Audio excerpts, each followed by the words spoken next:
بسم اللہ الرحمن الرحیم۔ یہ میرے ہاتھ میں پانی کی بوتل ہے، فالین کمپنی کی بوتل ہے۔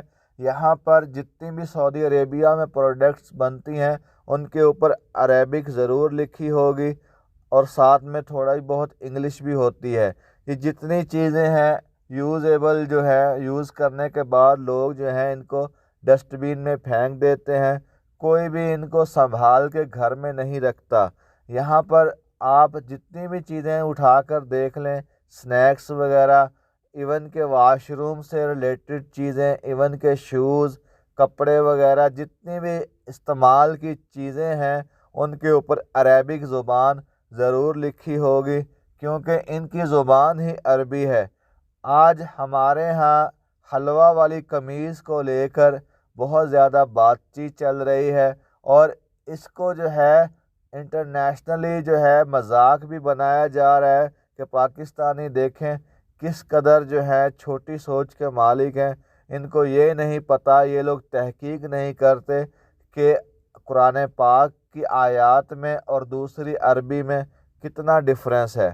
جیسے ہمارا جو کبوتر پکڑا گیا تھا انڈیا کے اندر جاسوسی کے نام پر، ہم نے مذاق اڑایا تھا، ویسا ہی ہمارا مذاق بنا ہوا ہے عربک چینلز کے اوپر۔ اسپیشلی آپ الجزیرہ دیکھیں گے تو ہماری وہ جو خاتون نے پہنی ہوئی قمیض ہے حلوہ والی، اس کے میمز بن رہے ہیں۔ جتنے بھی گلف ممالک ہیں ان کے اندر جتنی بھی پروڈکٹس بنتی ہیں باہر سے منگوائی جاتی ہیں، سب کے اوپر عربک زبان لازمی لکھی ہوتی ہے، کیونکہ ان کی قومی جو زبان ہے وہ عربی ہے۔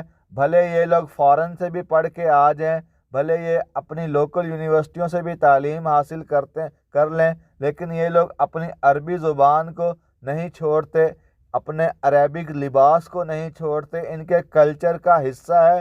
یہ لوگ جب باہر کے ممالک میں بھی جاتے ہیں تو اپنے قومی لباس کو پریفرنس دیتے ہیں۔ جو بھی حکومتی لیول کے ڈیلیگیشنز جاتے ہیں وہاں پر بھی یہ لوگ اپنا جو رومال اور توپ وغیرہ ہے یہ پہن کر جاتے ہیں اور اس میں فخر محسوس کرتے ہیں۔ ہمارے ہاں جو علماء حضرات ہیں ان کو تو کم از کم ہوش کے ناخن لینے چاہیے تھے۔ بھیڑ نے تو جو کیا سو کیا، عورت کے ساتھ، خاتون کے ساتھ۔ جو ہمارے پڑھے لکھے علماء حضرات ہیں وہ قمیض کو دیکھ رہے ہیں اور ساتھ میں بتا رہے ہیں، فتوے دے رہے ہیں کہ یہ جو لفظ ہے یہ فلاں آیت سے ملتا ہے، یہ فلاں آیت سے ملتا ہے۔ خدا را کچھ ہوش کے ناخن لیں۔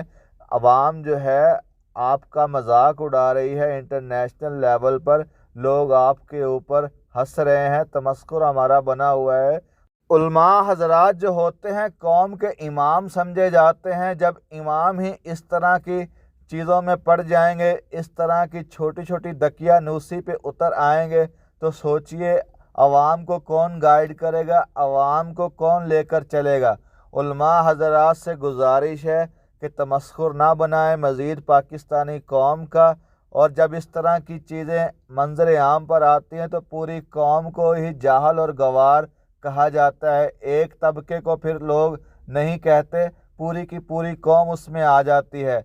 جس خاتون کے ساتھ یہ معاملہ ہوا ہے، قوم کو چاہیے، اس علاقے کے لوگوں کو، اچھرا بازار کے لوگوں کو چاہیے کہ معافی مانگے، اور جن علماء حضرات نے فتوے دیے ہیں کہ ان کو سزا ملنی چاہیے، ان علماء حضرات کو بھی اس قوم کی بیٹی سے معافی مانگنی چاہیے۔ اس نے صرف اور صرف ایک برانڈ کے کپڑے خرید کر پہنے اور لوگ جو ہیں اس کو قتل کرنے پر اتر آئے۔ اس طرح نہیں ہوتا پڑھے لکھے معاشروں کے اندر۔ یہ جو چیزیں ہیں یہ زمانہ جہالت میں تو چلتی تھی، اب لوگوں کے اندر شعور آ چکا ہے، لوگ پڑھے لکھے ہیں، لوگ جو ہے چھوٹی سی چھوٹی بات کو جو ہے سوشل میڈیا کے اوپر اپلوڈ کر دیتے ہیں، اور یہی جو چیز ہے عکاسی کرتی ہے قوم کی ذہنیت کی۔ آپ جو ہے ہماری جو ذہنیت انٹرنیشنل لیول پہ یہ دکھا رہے ہیں کہ پاکستانی جو ہے کسی بھی چیز کو قرآن پاک سمجھ لیتے ہیں، کسی بھی چیز کو حدیث سمجھ لیتے ہیں۔ عربی کی ایک زبان ہے، اس سے زیادہ کچھ بھی نہیں۔ کوئی بھی ذی شعور مسلمان نہیں چاہے گا کہ وہ قرآن پاک کی، نعوذ باللہ اسلام کی، اللہ کے نبی پاک صلی اللہ علیہ وسلم کی حدیثوں کی توہین کرے یا اس طرح کا عمل کرے۔ عقل اور دل جو ہیں وہ اس بات کو ذرا بھی تسلیم نہیں کرتے کہ ایک باشعور مسلمان یہ حرکت کر لے۔